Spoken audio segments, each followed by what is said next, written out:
sorry, Daniel, because I know you're in the chat making some pasta, which I'm pretty sure tastes really bloody good. But Loki first boot. What? He's clearly the winner. Why is he going to win? How is he clearly the winner? I don't see it. I don't see it.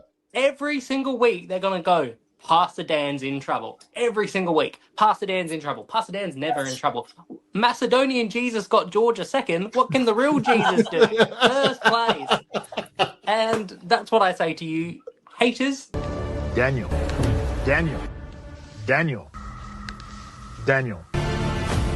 First person voted out of Australian Survivor Redemption. Daniel.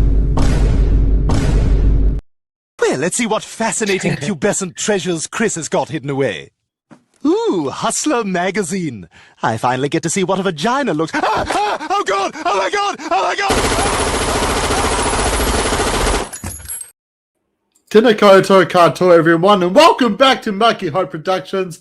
I'm your host, Mucky Hope, and tonight is once again a great, bloody, phenomenal night because it's Tribe Swap week, very chaotic week, so I had to get on all the chaotic guests, all the great people in my life, and I'll start off with the handsome man right next to me. You know, he had a pretty huge L, a very huge snub right at the very start of this season. Everyone, please welcome the great and amazing Useless Australian Survivor Facts. How's it going, brother?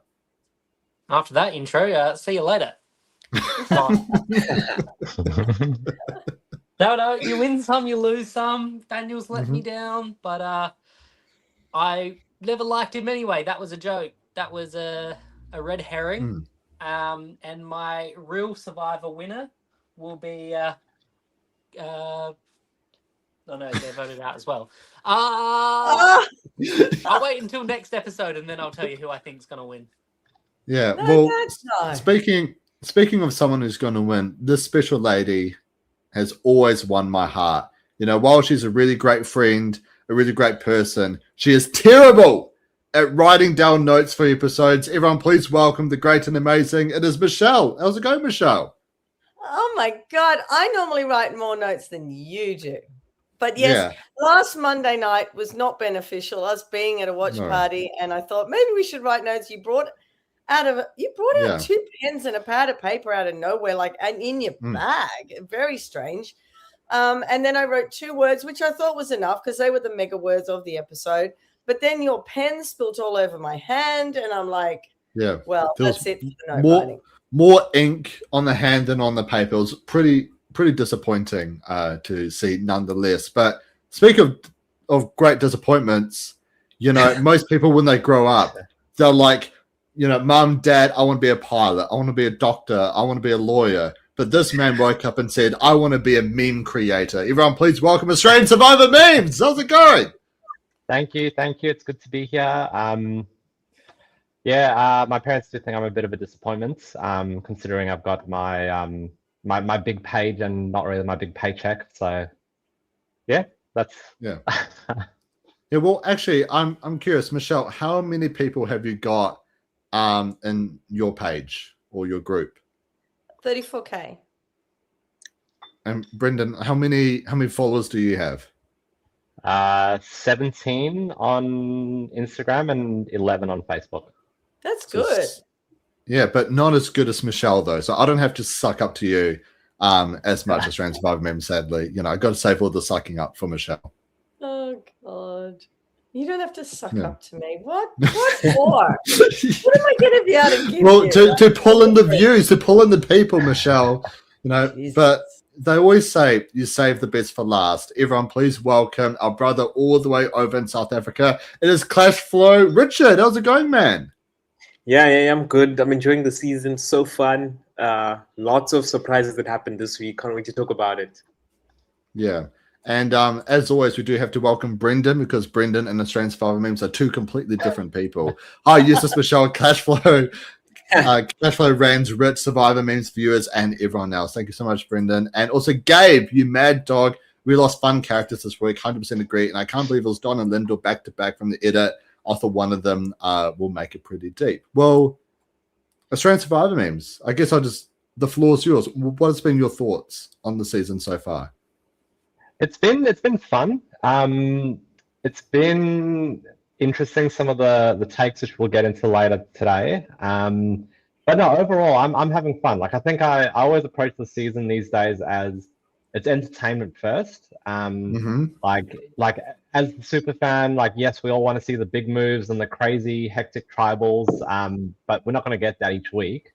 But yeah, I'm just enjoying the ride. To me, it's a fun season. It's not the most technically gifted season, but it's a very fun season.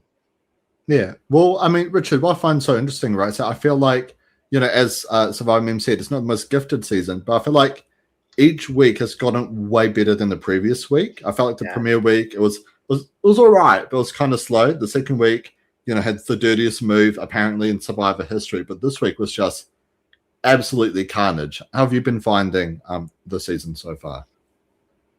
I mean, I think it's been treacherous for the returning players. I mean, we first saw Kat go home, and that was sad. Then Harry, then Johnson. It's almost like the people that were excited to see the redemption story because we've seen them play in other reality shows or Australian Survivor.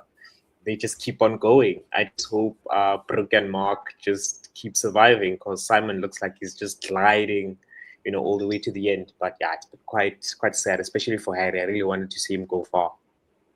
Yeah. Well, I mean, Useless, like, we've had plenty of chats, off podcasts, but like, I know that you've been loving the season, but you've had a few issues with the production aspect of it. Oh. Yeah. I It's a hard one because I'm always fighting on production side when people in my comments complaining about edits and all that sort of stuff. But you can't go 3 weeks into the show and just completely cut out why idols are expiring.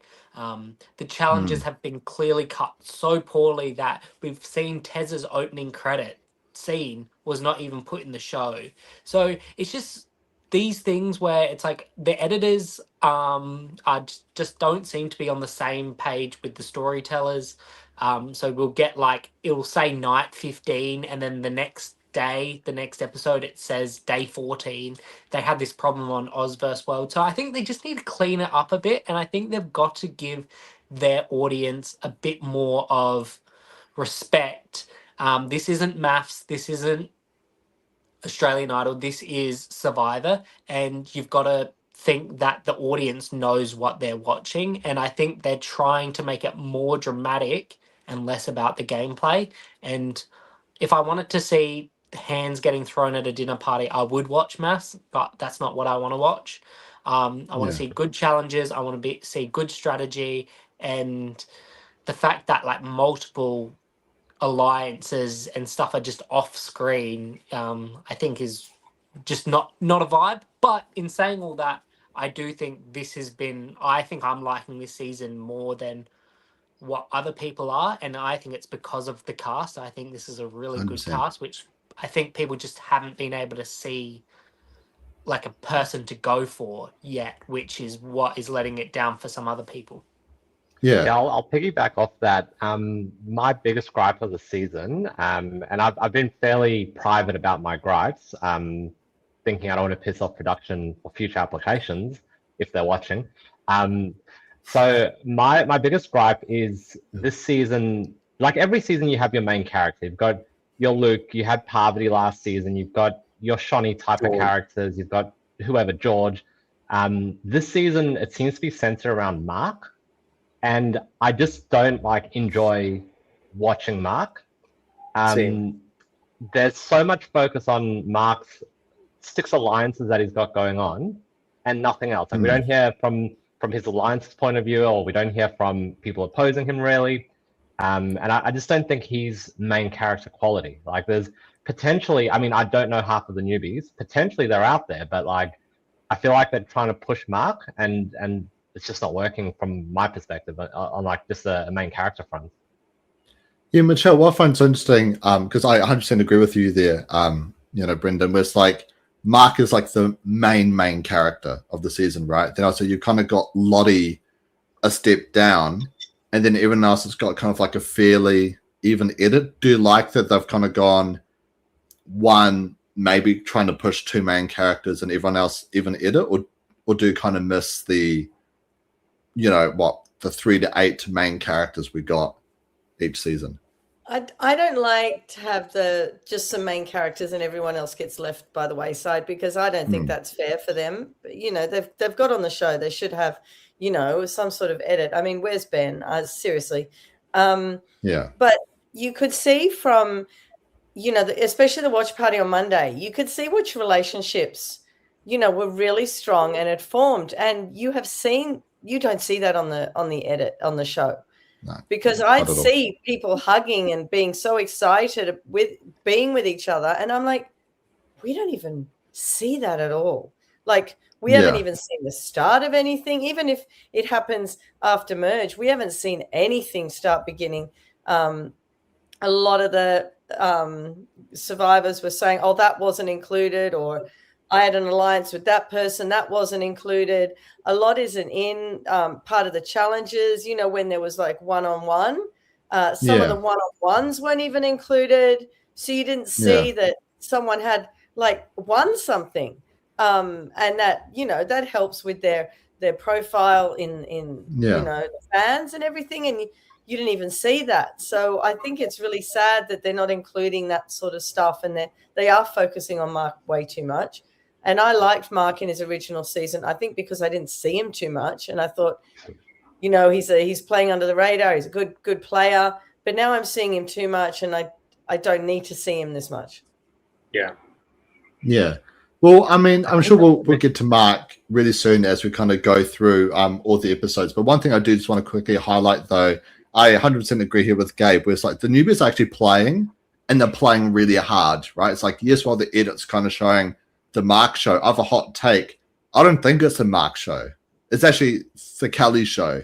Kelly's got Mark on a leash and is driving everything, and Mark is somehow the voice of that alliance. But I think Keely is running circles around Mark and everyone on that tribe, and yet not being let down by one of the returning players to pull a Boston Rob. Yeah, 100%, and I think it's great that there's so many people actually playing hard this season, because, Useless, when we did our season rankings, we both, heavily discarded heroes versus villains just because it is pretty much the George show. Right? The edit's just so George running everything and the newbies not really playing as hard. But at least with this season, right, like more people playing hard, and it's more entertaining TV overall.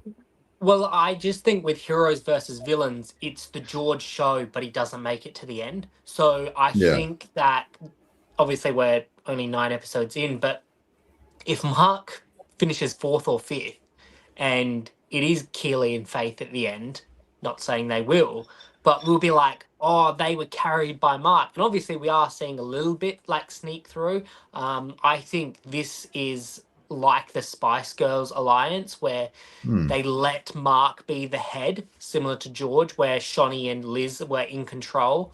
And then I think Mark's in a bad position because he can't get rid of one without the other getting him back. So he has to go deep with that 3. And I think they've got Sally, which the Shiz didn't really have. They kind of tried to get Flick involved, but that didn't work out. So I think Mark's in a worse position than what George was, because he can't get rid of this alliance, and he's easy to get rid of from their perspective as well. So I agree with you that I think Mark's got himself in a poor position, and I think he's making the same mistakes as he did, where his main alliance gets rid of his side alliance without him knowing.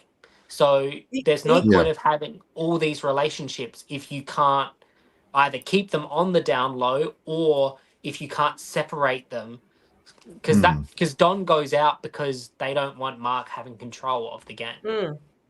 And he shouldn't have voted for Don. He shouldn't have voted for Tez. There are people that would have worked with him just to get further, and now he's up with these 2 girls who are so tight that I agree. He's made a mess of it now. He'll be lucky. Oh, we can only hope he's out soon. We can only hope. Well, a comment here from Gabe. We're getting a villain group in the edit now, with Kelly, she's starting to play a massive game and stuff. And also, Transform is quite a cocky game as well. Do you think that this might come to hurt her once Merge arrives and there were like more players around? I'd like her to. Because I don't like the way she's treating people. She's getting away with it, Yeah. And a lot of the fans don't like it either. The amount of stuff I have to curb in the group at the moment because there's a bit of hatred. Yeah. I feel really bad for you, Michelle, because I understand where people are coming from, but I can't understand why they're thinking like this. Faith and Keely are definitely getting edited, and I think Faith talks to players like how she talks to her children, which is very demeaning, especially Tez kind of gave off the childish vibes, and she's talking down to him as if he's a toddler rather than a player. And so I can understand where people, but like, you've got to take into consideration, and I've always said this about George. George was really good at pushing someone like Simon's buttons, where you're hungry, you're tired, all this. Simon goes out to have a swim, and George is like, oh, you're going out for a swim. That's a good play by George, because as soon as Simon bites, that's gameplay by George. And I actually think it's a strategy to use is you play yourself as the victim. And we obviously see it online all the time that people try and play themselves as the victim to kind of get like that kind of rapport. But unfortunately with the game of Survivor, it's a pre-shot show. So playing the victim, being sad like Paulie in Brains versus Brawn 2, it's not going to get you far in the game. And while you might get a lot of like online, it probably won't help you in the long run. But I've also seen that Asha and Lottie have been targeted as mean girl players as well, which I don't think. I have no idea where that's coming from. Yeah. So because I didn't see that. Yeah. No, there's none of that. I think it's the Faith and Keely are the villains, as the comment says, and then Asha and Lottie are supposed to be like the good guys. But I think because Brooke is already a fan favorite, people are like, oh, they want to get out Brooke, they're evil, when getting out Brooke is the smartest play for that tribe. Yeah. Yeah, 100%. And, let's actually start talking about the tribe swap, shall we? First of all, AustralianSurvivorMemes, what are you eating? I asked you a question. I asked you a question. Instead of answering, you just typed it in the public chat. I have got frozen strawberries with chocolate protein powder. Yum. It's very good. But did you just come back from run? Good. No runs today. It's nowhere near as good as what Michelle had to eat. Was it 8 chocolate mousses? Oh, was it 8? 8. Yeah. It was between 8 and 10. I can't remember. Yeah. That was tough at the end. What? Yeah. Oh, for the amazing. I was doing the amazing race, and I was mimicking. They had to eat some sort of pudding or something. So I thought, well, how many can I eat? So I went down to the supermarket and bought a whole lot of them and just started eating them while podcasting. Yeah. See, I'm like that with chocolate milk. I'm always like, how many can I drink in one go? All right. Yeah. Aren't you lactose intolerant? Not yet. When I become lactose intolerant, that's when I'll start planning my own funeral, because I don't think I want to do it. The right word, lactose phobic. You're not intolerant of them. You are like full blown phobia. Yeah. I'm petrified. I'm petrified. Sorry, Useless. What's it you were going to say? While we're on eating challenges, the funniest eating challenge I've ever done, because I can put the food away quite easily, and when Blood versus Water, the American version, was on, Sandwell del Surf, the second one, when what's Keith's kid called? I can't remember. He was going on about how many chicken nuggets he could eat. So I bought 48 chicken nuggets. This was back in the day when you could get 20 for $10. So I ate 48 chicken nuggets, and also dumb by me, I thought the sauces would fill me up. So I went 48 raw, like not raw, but without sauce. Without sauce. And I think like I videoed it, and it's the most painful rewatch I've ever got. If I find the video, I will put it in the chat, and never again. Yeah, it's my like limit me is on the last moose. I was just like, oh God, I'm making it, but I'm not making it. I was gonna say my limit is 24, but I literally had 30 chicken nuggets because they were 30 for $10 on Wednesday on the app. So I mean, this is my plead to Survivor if they're ever doing KFC challenges. I say that I'm not going to eat KFC ever again after eating it, and then as soon as they put a deal on the app, I get it. My cleaver. So, Love it. Well, anyways, let's get right on into the tribe swap. So very interesting setups we have here across both tribes. So majority of the action happens on the bounty tribe. So if you guys are okay, I was thinking we chat all about the bounty tribe and then we move over to the Baron towards the end. Are you all guys going to be okay with all that? aye, Captain. All right, Captain. It's actually Commander Hope, Commander Mucky Hope, here for the rescue guys. So the new bounty tribe with Lyndall and Rich from OG Bounty, and they're joined by Caleb, Keely, Mark, Tiz, Faith, Sally, and Don. I found this tribe to be quite an interesting setup because we obviously have all of Mark's allies, except for Brooke, pretty much on the one tribe, and then with like Lyndall and Rich, we haven't seen a lot of them together, so I found it quite interesting as like a pair on how they're going to work out together. Michelle, what do you think of this this tribe makeup? It didn't have a lot of muscle on it, No, really, and it was a bit scary there because all of the challenges before merge are muscle usually, with maybe a puzzle thrown in. So I thought it was a bit of a mess in that they were all fighting to vote each other out. There's so many names thrown out when they got to tribal council that they weren't gelling as a tribe. I mean, they got better, but I don't really like this tribe because they voted out my winner pick and I'm not happy. Was Don your winner pick? No, Tez. Oh no, that's right, Tiz. That's right. Sorry, I just had a brain fart for like one moment. But yeah, oh, I can't believe you didn't predict the winner, Michelle. Ugh. Yeah. I know. Look, I'm okay. I'm okay with that because I predicted Miles and I predicted Ferris, so I can cope with 2 out of 3. Yeah. Well, I picked Nicole on Survivor South Africa because Nicole came second the previous season, and then there was a new Nicole, so I picked her, and then she won. So that's my correct winner's pick. So very scientific as well. Yeah. Well, Richard, what I found so interesting about this tribe, right, is that as Gabe says here, it's Mark's main alliance, right? Exactly. He's got the Corn Chip Cartel, he's got the head office with Keely and Faith, and the edit kept saying he's got something with Tiz, even though we haven't quite seen it. Did you like his strategy of just being like, I'm going to try and just form another alliance with Rich and Lyndall?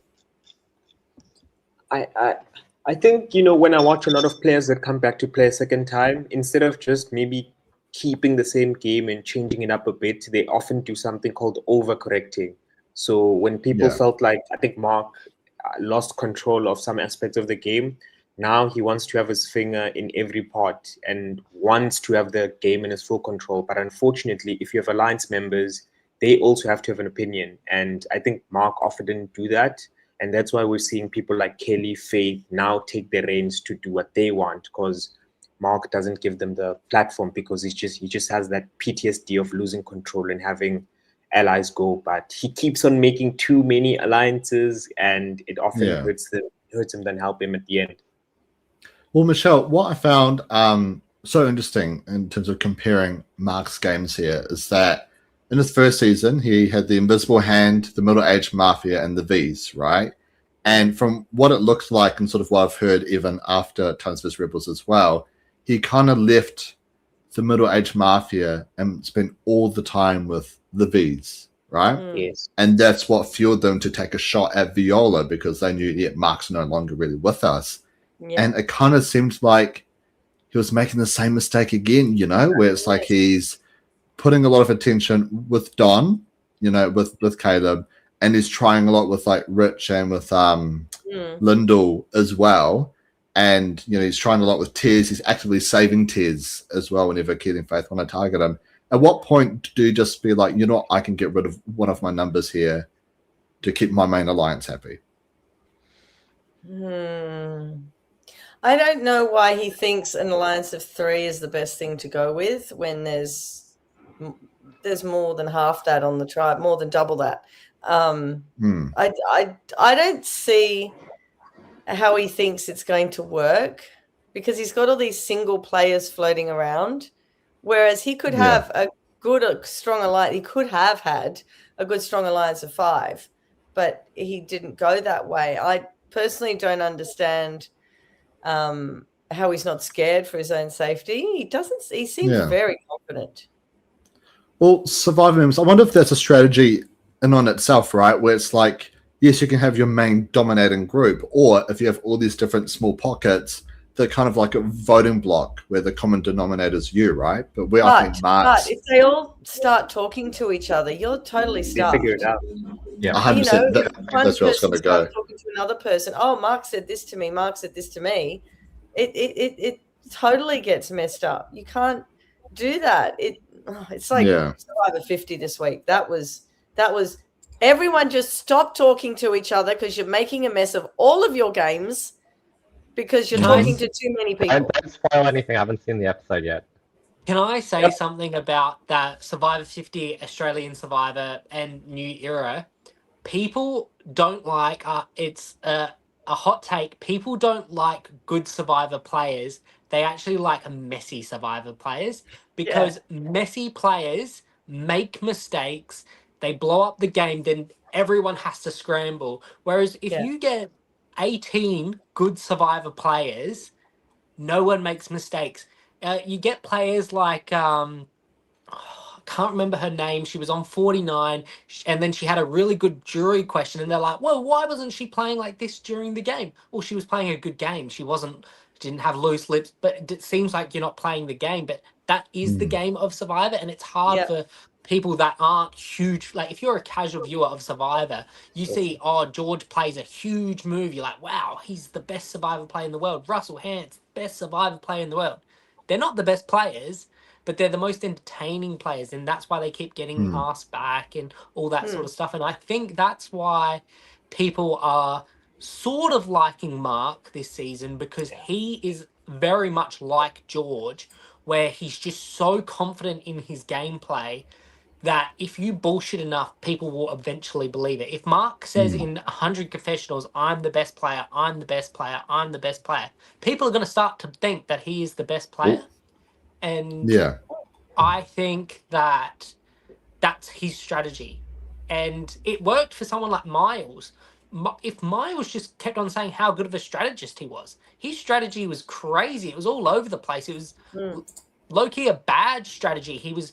and Kaylin even pointed it out, but that jury had been convinced that because if you make a wrong move, it's better than making no move, and I don't believe in that.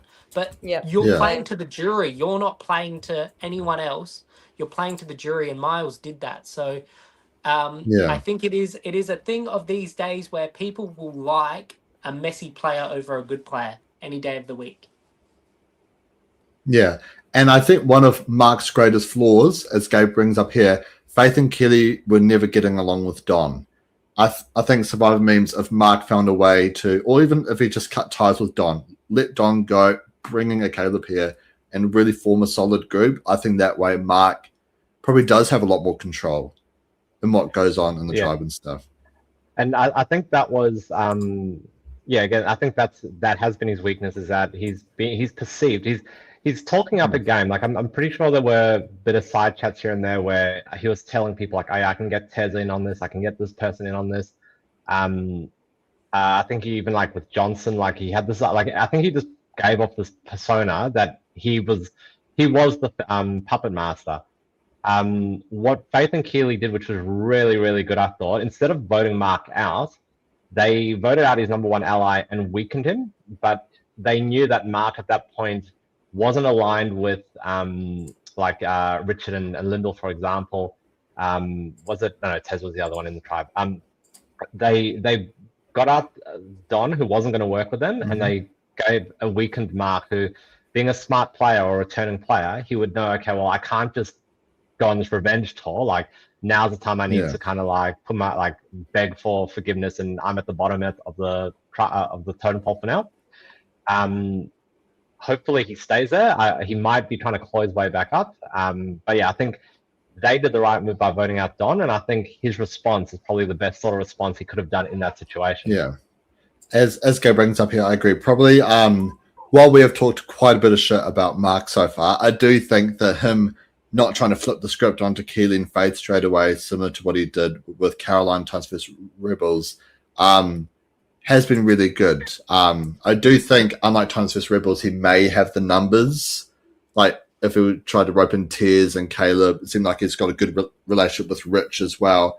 There could have actually potentially been something there to take out Keely and Faith. But yes, Useless, what I was going to say, I think if he was going to make a revenge vote, it would have had to be on Sally, because Sally is the only person on that tribe that doesn't benefit Mark.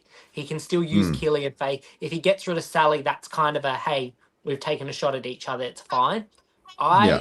It was a part of Mark's strategy, and I think he said it in when he was like, if he was to make it to the final, or it might have even been Caroline's point, but he might have taken shots at the middle-aged mafia, but he didn't take any of them out. They were all taken out. Obviously, Caroline makes it to the end.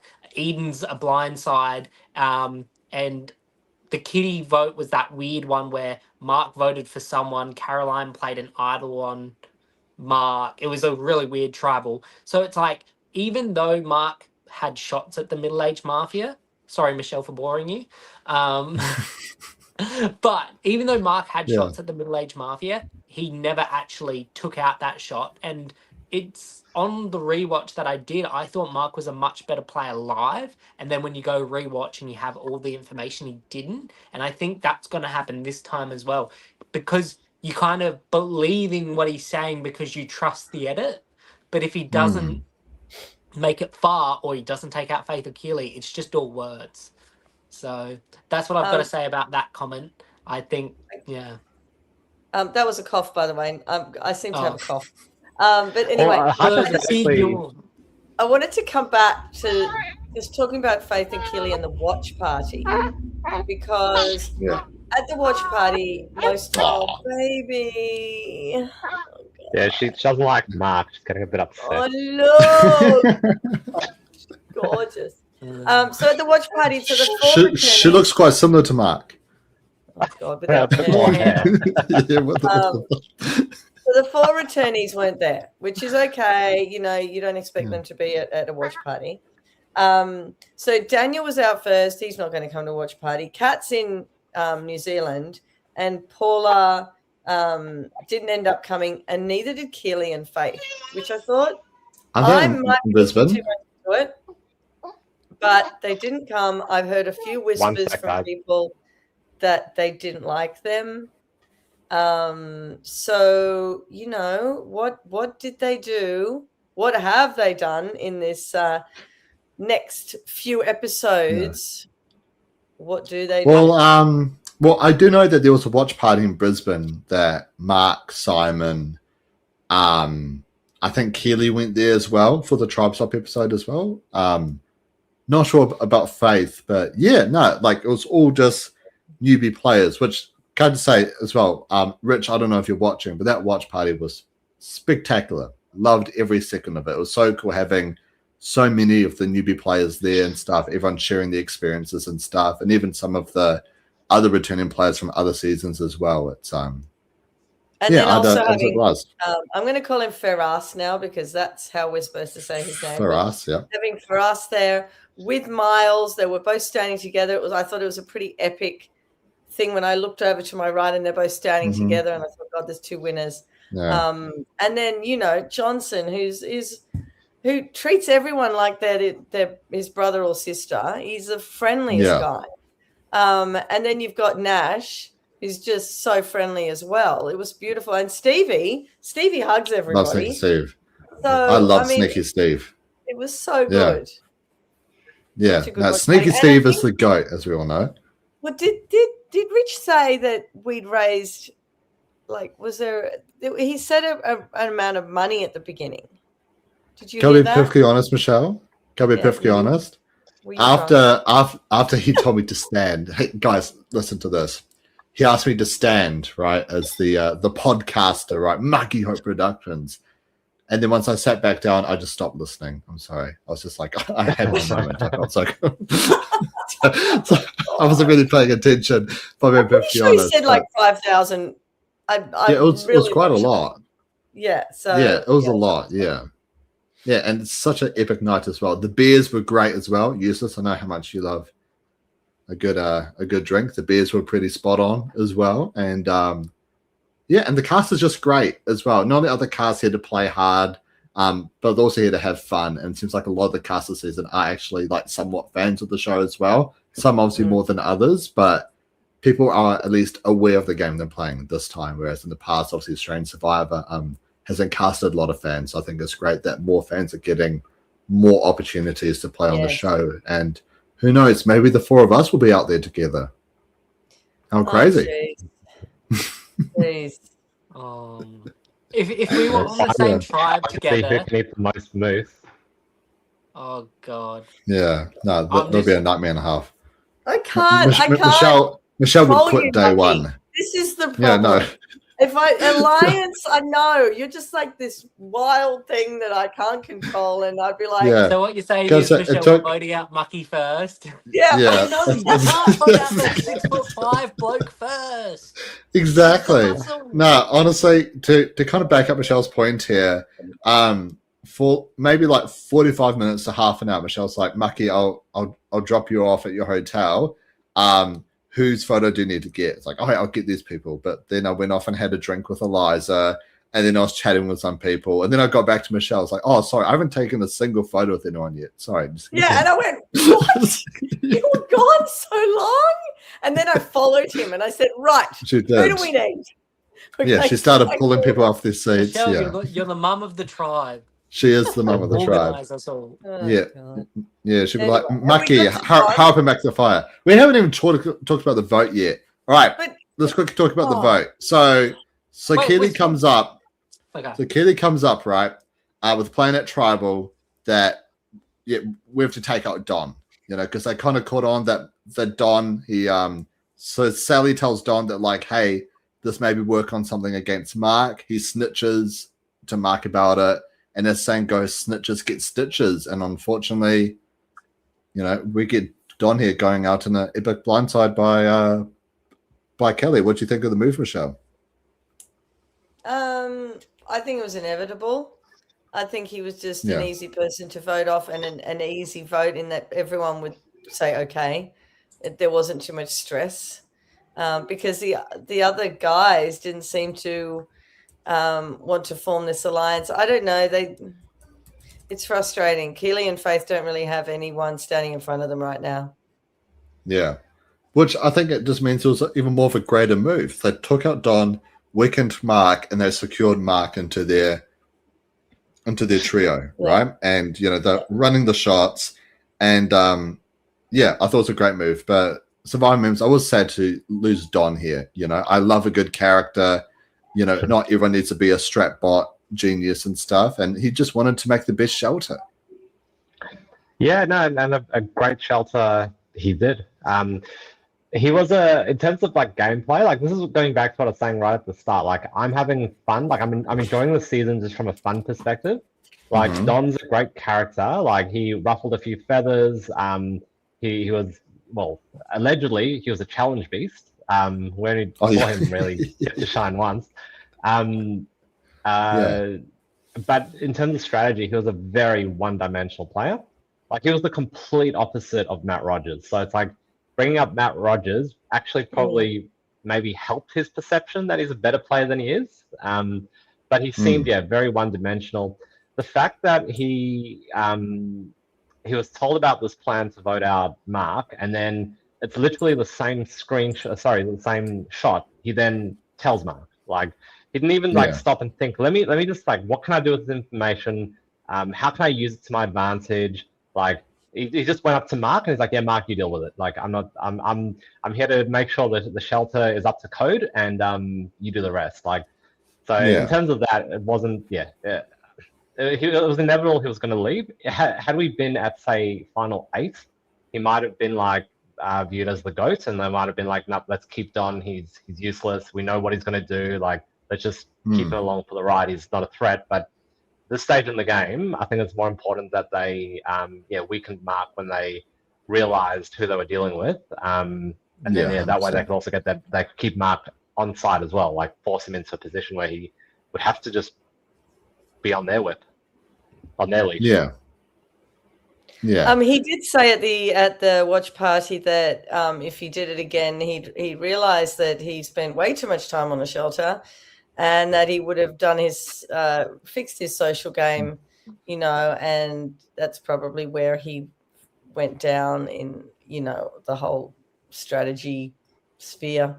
But I love that when he did get voted off and at the watch party, then he started playing some songs on his guitar, and all the survivors got up and danced, and it was so cool. Yeah. George. Sneaky Steve was the best. Lyndall? George was down. Oh, I don't know. George was in there. Sneaky Steve was in there too. Those were real highlights in Sneaky Steve. It was. Busting out his moves. It was. Yeah. But Don was really good. His music was really good, and I'm going to have a look at that on whatever platform it's on. I think it's Spotify. I think. Yeah.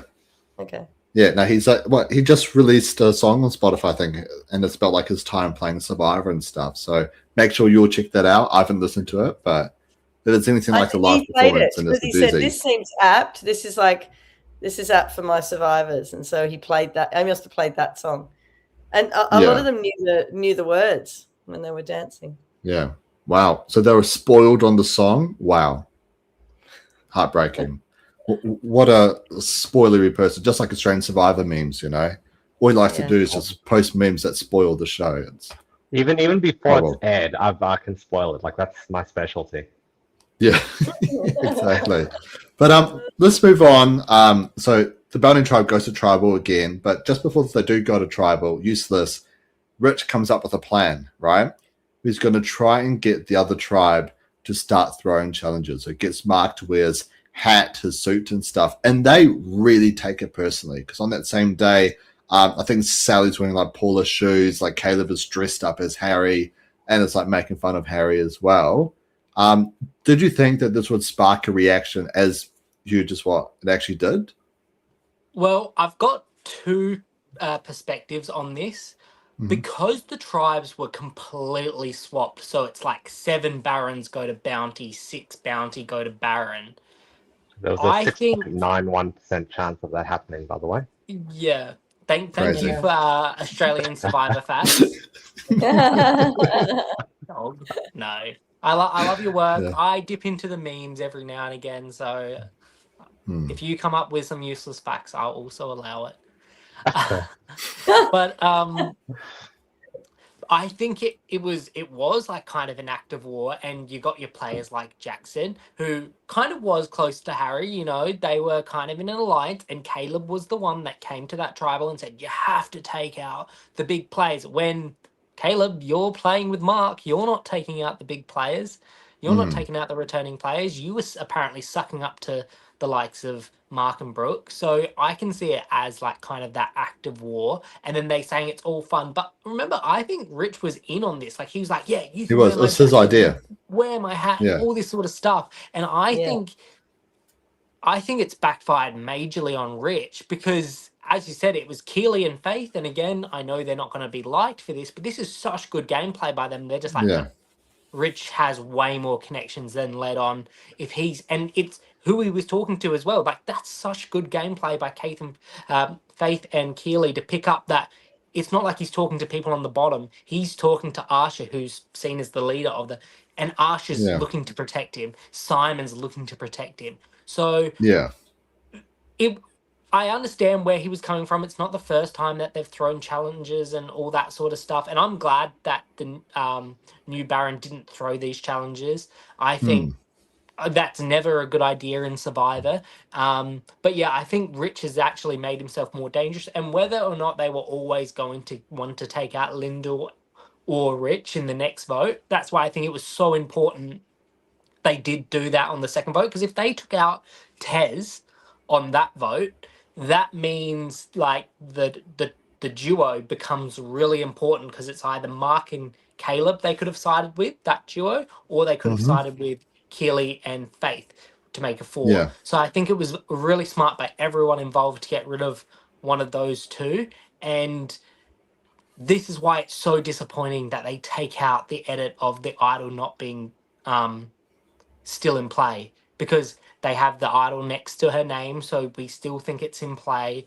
Obviously, Brooke is explaining that she had to use it because everyone was flaming her online, and it's like, so like that's what I'm talking about from an edit point of view. Like, I get players are going to be purpled, but there's no reason that they needed to purple that the idol only lasted that long. And I think Imagine purpling an idol.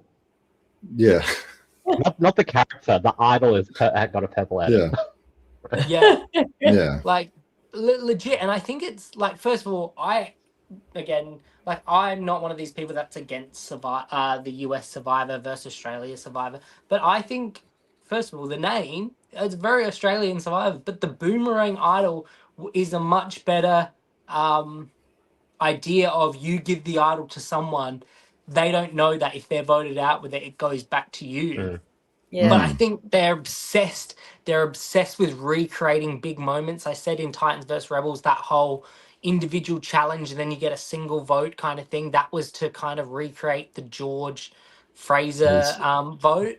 And then I think because David's now the host, they've tried to recreate the idol switch, which again, it's one of those ones where Janine held on to it, and then she used it because she got tribe swap. So I think they wanted to get rid of that. Like, you have to give the idol to someone. You can't just hold on to it. And that's probably what's in this. Like, either it's on a separate piece of paper, because the parchment we see on the show is actually a separate parchment that a player has kept. So I think it's really disappointing from like a fan's point of view, because I'm getting flamed in the comments because they're like, Lyndall's been voted out with an idol. Why is she not on your list of people voted out with an idol? It's like, she didn't have an idol. She didn't. And I even went back and I watched all the people that had been voted out with idols, and apart from Henry doesn't show, but he shows it at the finale, and he said he was voted out with the idol, but everyone else is like holding it up. And then Lyndall, it just says she's like, I wish I got a chance to use it. They don't really, which is clearly edited as well, because of how, like, when I was trying to do a direct quote, I was like, well, this doesn't even make sense as a direct quote. Like, I have to add in words for it to make sense. So yes, Brendan's memes has put up directly on a platter that an idol is getting a purple edit. Yeah. Well, just before we continue, I do just want to give a massive shout out to Alan. Hi, beautiful people. Haven't caught up with the season. Life is hectic, but wanted to watch the stream anyway. Well, I love your support, Alan. Thank you so much for tuning into the live. And since I'm not missing out on much, I read the edit of the season. Honestly, Alan, like, I am really enjoying the season. You know, all of us kind of spoke earlier. Like, we are still really enjoying the season, but there's a few editing kind of production decisions, such as purpling an idol. So it makes it look like someone got blindsided with it in their pocket when it couldn't have even been used. That's kind of a letdown. But I'd say apart from that, and I guess some of like the challenges stuff, are we all like overall enjoying the season?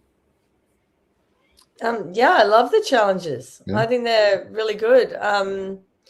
What was the challenge in the second episode? I do think they do need to tweak the challenges. So instead of having them as jewels, you just make it like a soccer game. Instead of it being like first person to get it in the basket, who can get the most in their basket kind of thing. And Michelle and I were talking before that the one where they were slingshotting at the balance beam, it should be that it's just one challenge, and once all your tribe members are knocked off the balance beam, that's the challenge. That would be plenty. You'd get enough time of it, because that's another one that we don't see. Well, Don could have been lying, But he says, oh, if I'm on that slingshot, we would have won that challenge. But it shows Mark misses one shot. And then Don's saying that he's missing 8 or 9 shots. Well, again, are they protecting Mark? Or because Mark's like, there's nothing else I could have done on the slingshot, whatever. Yeah. And you could tell the challenge must have been going for a while as well, because you got someone like Ben, and I know but he was so distracted that he's just having a chat, and then it hits him in the arm, and that's the end of the challenge. That's so it's funny. Like, it was weird, and I couldn't That's understand when it kept going. I thought, hang on, does everyone have to get off? If it just touches you and you don't fall off, do you have to jump? Because some people were doing that. You did. And I'm so like, I really didn't understand the rules. And when they said, basically. right, they've won, I'm like, okay, I don't understand how they won, but all right. And I've mentioned that with Mucky before as well. It seems there's no emphasis on the end of a challenge, and like I know it makes it obvious when the ball starts going slow motion, boom, boom, boom, boom, and then it goes into the hole, and then you're like, they've won the challenge. It's just like the ball rolls in, and they go, that's it, immunity. I think with challenges, like at the end of the day, like think about it like over the course of a footy season, a rugby season, whatever it is, you're not going to have 95% of the games as nail biters. You're going to have some games which are just like one team will dominate or one team will be just clinical, and like you'll get the occasional nail biter, which makes it more fun when it is like a rare event. Whereas with all these challenges, it makes out like, especially with the dual challenges, it makes out as if like, like we were doing like first to 3 and it was 2-2, and then the winner, even though all 11 matchups will happen or something. So my suggestion for those things are, if one of the teams wins, say there's 10 duels and one of them wins 7-3, do 3-3, like get it even, and then just show like a montage of the other team just dominating to win the challenge. Because at the end of the day, you're not tuning in to see who wins the challenge. You're tuning to see who gets voted out. Like that's the whole premise of the episode, is you want to know who's voted out. It doesn't matter who wins the challenge. Like in hindsight, like you want to obviously have an entertaining challenge and like something that's visually pleasant to watch, but it doesn't always have to be this weird nail biter. And another like example, I was going to make a post on it, but then I also just ran out of time. In the dual challenge, one of them this week, I think they had like maybe 4 or 5 matchups, and none of them had Loz. But if you look in the background of one of them, Loz is completely in mud. Yeah, and it's like every single challenge is like that. It's actually my pet peeve. I've mentioned it since Champions vs Contenders 1, and Champions vs Contenders 1, I was talking to Mucky about this again, and I was like, why is Brian like a one person, because I do my own points for the challenges and stuff. I was like, how does Brian like have 54 points and Kaylin, who won 7 individual immunities, only have 45? Well, Brian won 21 challenges that season, on screen. Kaylin, we saw him break a few arms and stuff pre-merge, but you just don't see it. And it's ruining my facts. And I know in Brains versus Brawn 1, there was a huge thing with Gerald not doing anything. Yet in the ads, in the previews, Gerald. Oh no, it's the Instagram post. Gerald's doing the challenge, but he's not doing the challenges on the show. So yes, I do agree with Michelle, and it doesn't hurt the actual game because the players know who's doing what in challenges, but it does hurt the perspective of who's pulling their weight. And even we've been told about, these people are lazy at camp. Well, how are we supposed to know? Well, I don't know that Mark sits in the shelter for 18 hours a day talking to his. That's why he's got so many allies. Whereas, like, that is something that would genuinely frustrate you if you were a worker bee. Which people were like, it's the biggest one for me is, and I know, Michelle, you don't like it, but Eliza having that conversation with Lyndall, there must have been some social awareness not going on in Eliza's head, because it's raining, it's pouring, you're trying to get to sleep, and then you got someone who's not even your ally going, "Psst, I think we're the vote. Oh, thanks. Well, now I'm not going to get any sleep at all." So it's just little bits like that where people will grill someone online, but you don't know the whole story. And then when the story comes out, you can go like, well, I understand. Lyndall wasn't. I actually spoke to Lyndall about that. Lyndall said on a different podcast that she wasn't even sleeping, and she did say to me about that because I didn't go up to her and just lay into her or anything. We were chatting. Michelle's lying. She did. She did. I as soon as I walked in, Michelle's like, "Oh, hi, Mucky," and then she made a beeline for Lyndall. It was like, "Lyndall, why'd you vote out Eliza? Because you're a lack of sleep." You were off not taking photographs, by the way. I don't know where you were. But anyway, I was talking to Lyndall, and she said she wanted to have some sort of purpose to putting someone's name in to the barrel to be voted off. And that was just the only thing she had. So she thought, well, if I give that to somebody, maybe I can work with that. So there you go. That's actually a pretty good move. I know is something I would do, not for like strategic reasons, but like I know I would find the pettiest reason to vote someone off. Like if I was ever on, like I would just as like a joke, I'd be like, oh, that guy stood on some twigs while I had my eyes closed. Like I'm gonna like vote. Like it's kind of the most petty shit you can, and make that into like this massive problem. So I really liked it when I heard that story. But like now, what you're telling me, it's like it almost is exactly what I would have done. I'm just thinking of this is how I would get Faith out. Oh, she's a chef, but she can't cook the rice. This rice is terrible. We need to vote out the chef. And I know that was a huge storyline in Survivor 2, the Australian Outback with Keith, where he was trying to make the rice all special, and everyone's like, "Your rice sucks." Yeah. No, I've had a vision that it'll be an auction, and someone outbids me for chalky milk. And I just spend the rest of the merge just trying to vote out that one person.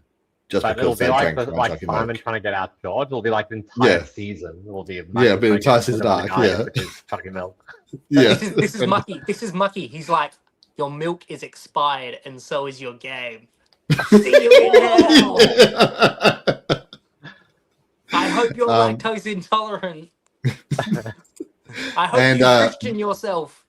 And that guy Mucky won't stop talking about Star Wars. Look, I mean, I don't chat about Star Wars too often, but I do talk about Shin Baddie quite a bit. So who knows? Maybe I'll get into a little bit of trouble for that. Which one's Shin Baddie? I don't think you've ever mentioned her before. Yeah, I've never mentioned Shin Baddie. Sorry. Yeah, I've got no idea who Shin Baddie even is. But yeah, let's get back to the episode though. This is where Tez, our boy Tez, finally starts getting screen time. Just out of nowhere. He's been completely purpled. Just like in the meme I showed at the start of the podcast, where every time there's an opportunity for screen time, like he's just not there.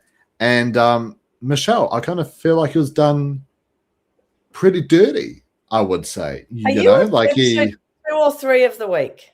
Episode 2. So basically, his plan, he wants to take out Faith with Rich, right? So this is the episode where Lyndall goes out, right? Yeah. However, like, I just want to say I love Tez. I think it's great. He's been an awesome friend. However, I kind of feel like this is where the super fan kind of kicks in, right? You know, where it's sort of like you want to make your mark on the game, but then you're also like a little bit nervous because it's like, oh, is it the right time? Is it not? And stuff. You can kind of tell when I was having this conversation with Rich, it kind of seemed like that maybe, yeah, exactly. Like Tez, he didn't really have any power to make a move, you know, first of all, but it seemed like he wasn't very willing to commit to making a move either. He wanted one to happen, but didn't seem like he was willing to go. But if Lyndall, Tez, and Rich had gone together to vote out, they could have. Was there 6 or 7? Would it have gone to tie? It was 8. So basically, what happened is that after the whole Rich thing, Keely and Faith are like, we got to get rid of Lyndall or Rich, and they choose Lyndall, right? Because they've got a better relationship with Rich. So their plan is to split between Lyndall and Rich. However, if Tez, Lyndall, Rich, and maybe Caleb comes together, maybe there's a 4 that can kind of become a majority. But a hot take from me, right? Because it seems like, Michelle, that everyone's looking at Mark, you know, and Faith, and are like, we can't take them out, right? There aren't any numbers. We can't take them out. My personal thinking is that you take a shot at them regardless. It might not work out, but if you take a shot and it misses, you've drawn that line in the sand, and then the question starts coming up. Oh, here's some people actually going after Mark and Faith. Should I jump on board with them? What's your thoughts on that, Michelle? Yeah, I would have gone. Yeah. I would have tried to get the players together and gone for Faith. But where is Sally standing? You know, Yeah. Could they have swayed Sally? Can I talk about Sally as well? Because I didn't really get to talk about the Don vote, but I feel like Sally is she's a really important number without them knowing. Like, she's basically the key for Faith and Keely to stay in this game. And it feels like she's in tight with them and she can't be flipped. And that's why I said they should have actually, if Mark was smart, he would have targeted Sally, and he tried to target Sally before the swap. But I think Sally's a very similar player like someone in Survivor 50, where Sally gives information to everyone. Why is Sally telling Don about the potential Mark vote? Like, is Sally getting told by Faith and Keely, go spread the information so Sally's the bad person? No, you want to know why? It's because Sally is one of the best players this season, right? I'm all aboard the Sally train. She's people are thinking of splitting on her in the first vote. She only gets one. She only gets one vote. And then she's not even talked about again. She's in this Wise Woman Alliance who are running the tribe right now. Faith and Keely have all the power. Are they going to get rid of Sally? No. They're thinking of taking out Mark just because why the hell not? No one's thinking of getting rid of Sally. She throws Mark's name out there with Don, comes back to Mark, but guess what? There's no traction to get out Sally. Sally is a social queen, a strategy icon, and she's going to win this season. Okay, stop. Just stop. Straight up. Sally is playing a good game under the radar. A phenomenal game. I did have her as first boot because I didn't know enough about her. But since talking at the watch party, she's watched every season twice. So I was like, oh, Sally, I have totally underestimated you. I am moving you way up. Can I just say, I watched this in real time as well because I introduced myself to Sally. And Sally knows that I'm a massive stan, number one fan. Here comes Michelle groveling over. Oh, Sally, I wouldn't have put you first. I don't grovel over anybody. Thank you very much.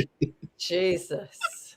No. Here's Michelle trying to talking and said that, and I'm like, wow, okay, I've picked you wrong. When I said that I thought she was going to get a purple edit, she said she looked good in purple, and I said, well, does that mean you make it to tribe swap? And then I think she might have deleted her comment, and I was like, sus, might have to change my rankings here. But I think it's Sally's it's like the unlikely. It's like similar to Monica Radulovic, if that's how you say her last name in Champions vs Contenders 1. It's like she was not seen as a threat, but she was Brian's key, basically, to the win. And the fact that Sean, and Shonny and Shane picked up that there's no way Brian would be this calm at a final 5 if he didn't have an idol. We've got to get out Monica now. One of the most underrated moves of all time. That could be Sally. Sally could go deep, and it's almost like, wow, she's the key to this whole game. And then of course everyone online will be like, she did no moves. She did nothing. But we see her moves, though. Us, the expert. Yeah, we are the experts. We know how great Sally is actually playing. We're like the version of the people that pick the couples. That's us. We're like the Australian Survivor versions of. We pick the alliances. Oh yeah, with Sally. I think you'd be in a really good alliance with Keely and Faith.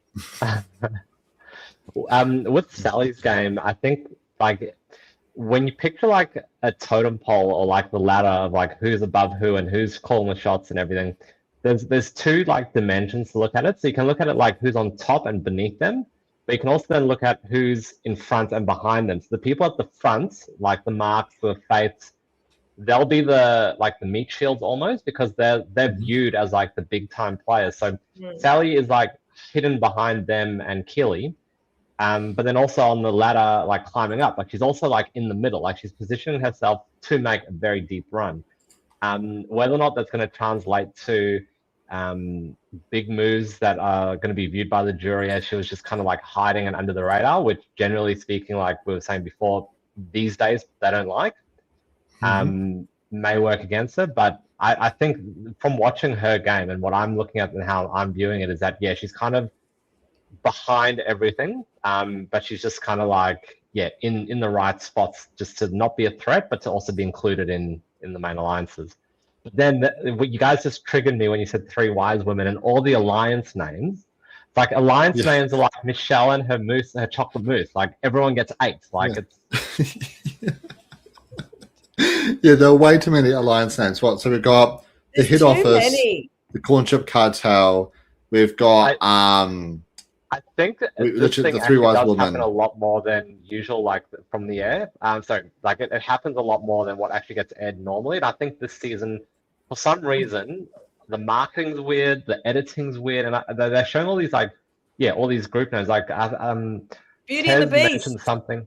Yeah, there's that one. Beauty and the Beast. Yeah, I'm pretty sure Tez mentioned something to me.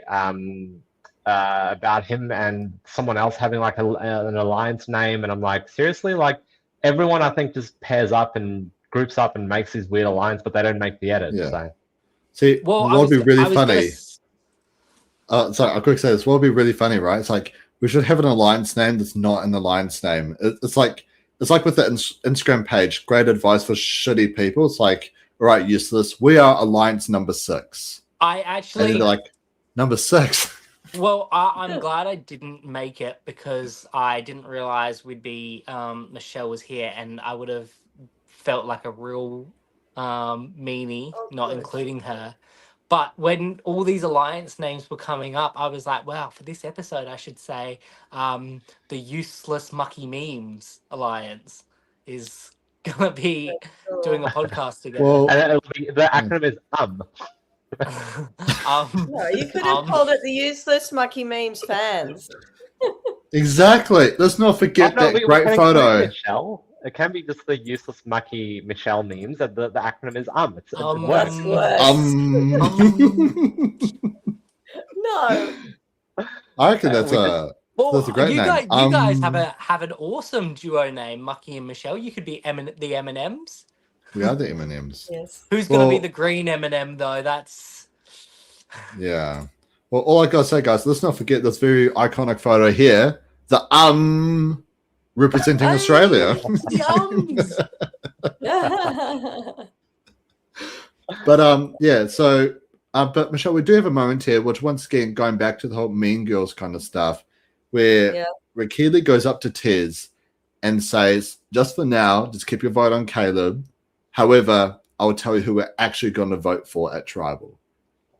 What's that? And it's like, and what is that? So they did this with Johnson as well, where, we spoke about it last week, where, from his point of view, Mark and Faith are spending every second of the day together. When Mark changes the vote to Kat, the first person he pulls up is Keely, right? And they have the whole chat at the Tribal. And then they're saying, "Oh, we're going to make this blindside on Caleb," but Mark's not included. And when Johnson is skeptical, all they do is just shoot him down for it. Yeah. Right? And same thing with Tez here. No. Yeah. I'm sorry. If that was said to me, I'd be like, okay, I need the numbers to vote that person out now. No one tells me, "Oh, I'm going to tell you just before the vote." What? No. Yeah. And then when he still votes for Caleb, they're like, "Oh, Tez is useless." It's like, what do you expect from Tez? Well, that's another thing. It is another thing. I think it's fans of TV versus fans of the game.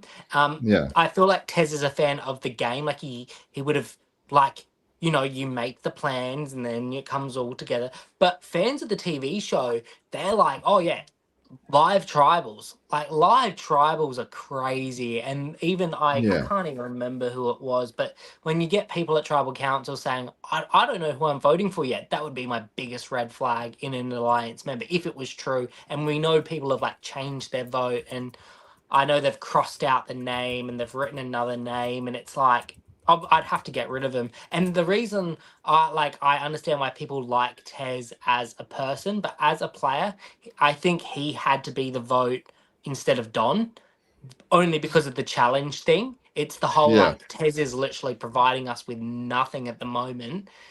If Don could get us at least one win, 1 or 2 extra wins, because I think that the trouble is if there's no non-elimination twist this season, and there's 3 more episodes to merge, that means that tribe would probably, they've got Rich, Caleb, and then it's going to have to be one of them. Yeah. So Yeah. I think, and in that situation, it would be Mark. So they have to at least win 1 challenge. They have to, or else they. Otherwise, they're cooked. And I think the only way they can win it is if the other team throws it, which will probably happen, but I hope it doesn't. Yeah. Well, Simon has incentive now to throw it because, he had he not given Rich the immunity necklace, he was on the chopping block. Like, he might not have gone, but he was option B, and it seemed. And I've actually said that I think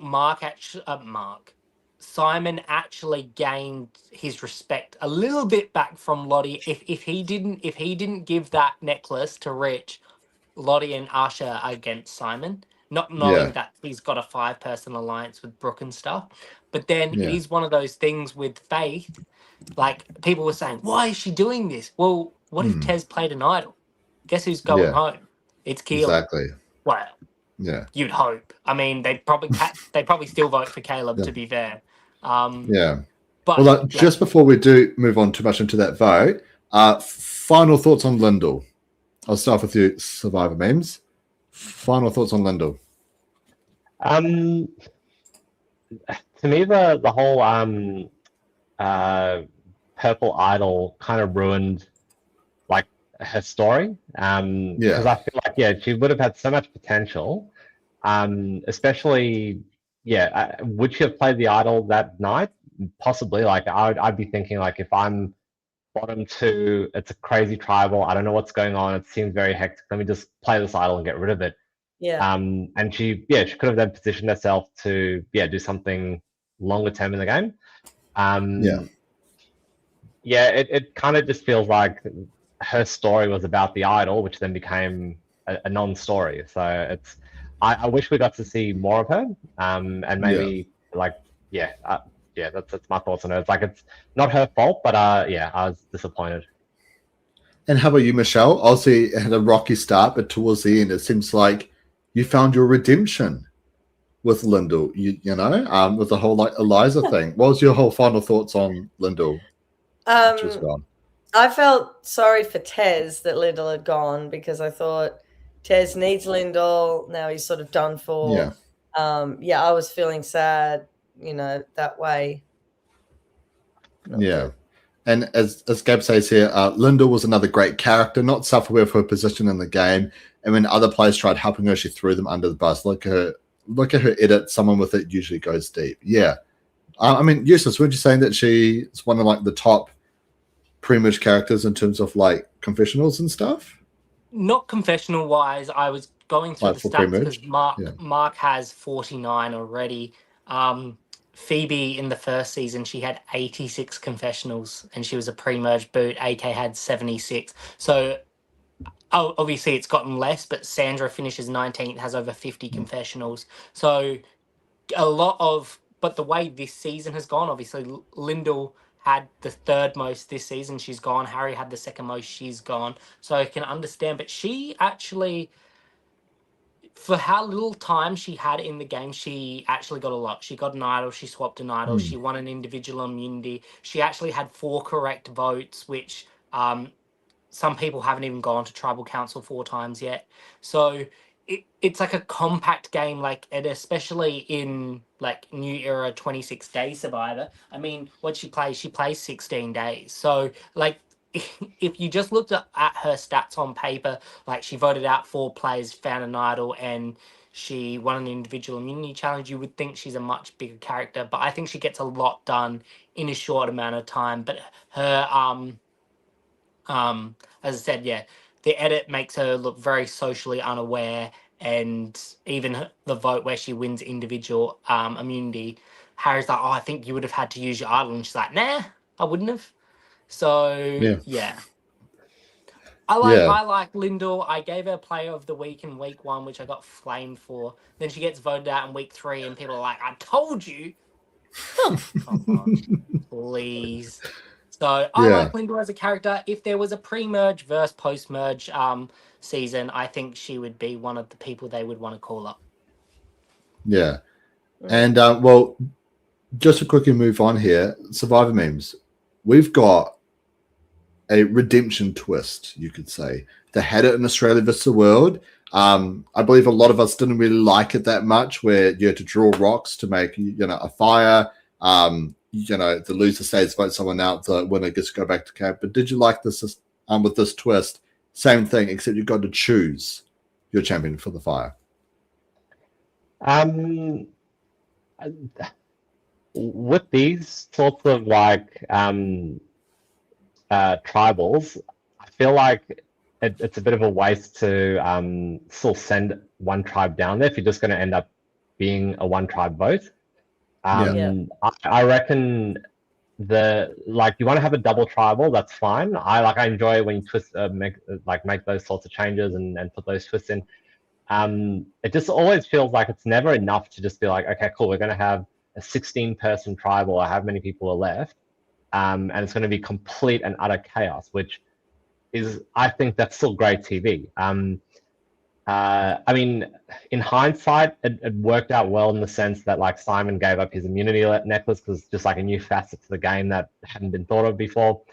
And I think that was actually really smart of Simon. I don't know, choosing your own person, choosing someone to make fire,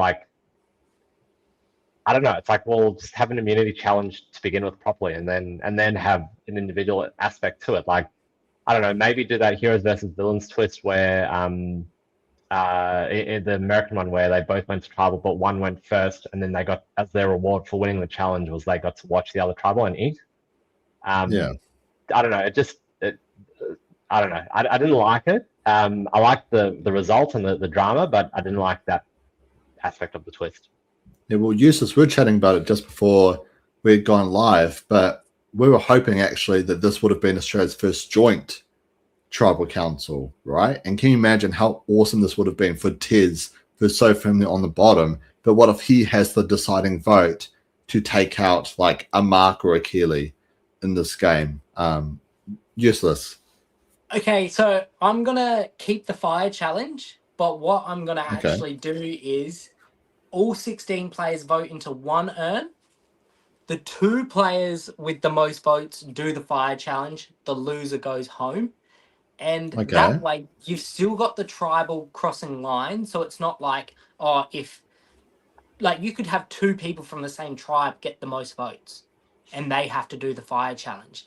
But it's just having a hero win immunity for their tribe, a bit boring. And then, you get to choose who the hero is. It's not even the other tribe gets to vote. Imagine if the other tribe, Faith, she wants to vote someone out. So she's like, well, let's get a majority vote on Simon because he's the best at fire. And then the other tribe, they're like, oh, well, we want to win. So let's put their worst person at fire. Then there's those sort of dynamics going on as well. But yes, I do think there should have been a vote, and whoever loses the fire goes home. So or someone like Tez, he goes, well, I'm probably going home. Put me in the fire challenge. If I win, I deserve to be in the game. If I lose, well, at least I had a shot. And I get where he was coming from, where he's everything went wrong, and then that Rich being able to get the idol is the biggest cherry on top, that Tez is definitely going home. Maybe Mark switched to vote, so Rich went instead of Tez. When votes are split, there's always a chance of something. But yeah, I always spoil it myself. I'll always be looking at the time and how long, and the fire challenge ends with about 2 minutes for the episode. So I was like, well, this is we all know who's going here. Yeah. I do. It would have been awesome for David to read out 16 votes at a single tribal council, and it's yeah, it would have been amazing imagine if it's like the majority votes are imagine if it's like Usher's the majority, and because Simon and those 5 voted for Usher, and then Mark had those votes, but then the other side, they've all voted for Keely. So it's Usher versus Keely in the fire making challenge. And then I know people would go, I can't believe one of the best strategic players has been taken out by a twist like this, but that would have been epic. Yeah. Just really quick, we've got a comment here from Tez himself. I'm at the footy, but I come to deep dive the hideous edit with y'all. Blame it on the edit. And Brenny messaged me, Lemo, Tez out back to footy. Well, you're clearly not a real fan. Wait, if you're watching the footy, but not this podcast. Who do you go for? Who do you go for? Who do you go for, Tez? You've got to quickly answer it. And a comment here from Gabe. Choosing I like better than random for fire. The necklaces are for drama to give it to the other side. Probably shouldn't let Simon give it post fire. It's fun TV if Simon lost and didn't have it. Well, Michelle, I want to hear your take on this, because with me personally, I felt like that was very similar to when Faraz, Kirby, and Eileen won their vote and won immunity and stuff. It was like that tribal was great because Faraz and Eileen are on the bottom, and they clawed their way to the very top, and they're able to flip everything on its head when it looked like either Faraz or Eileen was going. Great moment, but when you look at the twist itself, it's really bad, and the way that Charles goes out is just horrible, right? And I kind of look at this almost the same way, where it's like, if it was pre-fire, all for it, right? Because there's more at stake here, right? Because it's like, okay, someone really needs to win this challenge, otherwise he could be up for elimination. But Tez, that wasn't the question. What team are you going for, Tez? We don't care if you're pissed. What team are you going for? I don't think he's listening. He goes for the Bombers. Oh, yeah, well, no wonder he's pissed. Okay, as Connor Nash puts through a goal and Hawthorn go up by 7 goals, 7. They're up by 49 points. Yeah. Useless isn't even paying attention to the chat. He's just watching the game. Well, any time I get to see Essendon get thrashed is a good time for me. And luckily for me, they get thrashed a lot these days. So. Well, yeah, like speaking of thrashing, let's go back to Tez. So I've got some a bit of a funny story, a bit of insight. So I noticed all these Greek siblings, people who looked alike, were just commenting on my post every now and then whenever I did a Simpsons meme. Turns out Tez and his 600 siblings love the Simpsons and any Simpsons meme. So I was like, okay, let me make a few. And then as soon as Tez started getting a bit of airtime, which was the second last episode he was on, I already had that meme of Simpsons the right one ready, because I was like, he's leaving. It's pretty obvious now. So but yeah, so if you want to get into Tez's family's good books, just post Simpsons content. Yeah. Anyways, Michelle, what were you going to say about the necklace twist? A few things. Okay. First of all, I love that Simon wanted to give the necklace. However, what the hell was Faith going on about? You don't have to give it. You don't have to give it. What? I know she might want to vote Rich out, but it sounded so sus. You don't have to give it. Why can't he give it? He's not even going up for tribal council. Why would you say that? Yeah, they've said it in the past in US and Aussie seasons. Don't give your necklace away. You don't have to give it. You don't have to give it. Or don't give your idol away. You don't need to, which has grounding in fact. Yes, they're not getting voted out. Don't give it. But he wasn't even in tribal council, and Faith kept going on and on. Why? It made her seem bad. I saw it as a Benji thing, when Benji's like, no, don't play the idol format, don't play the idol format. That's how I saw it. Faith wanted to keep Rich as an option. Nothing to do with Simon. It's all about having Rich as a split vote. And if Tez has an idol, it's probably Keely going home. So that's the whole reason. Imagine if Faith loses her number one ally because Simon gives Rich individual immunity.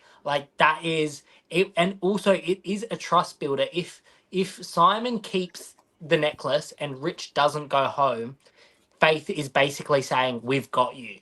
Whereas now that he has immunity, Simon doesn't know that Mark and that they have not done a vote with Rich to save Rich yet. So Simon's got to make a move with Brooke, hoping that they do the same for Rich. And with Caleb, Faith, Keely, and Mark, I think they're taking out Rich next. So if Simon saves Brooke and then Rich goes, like it's a huge blunder in Simon's game because he's trusted people that aren't trusting him.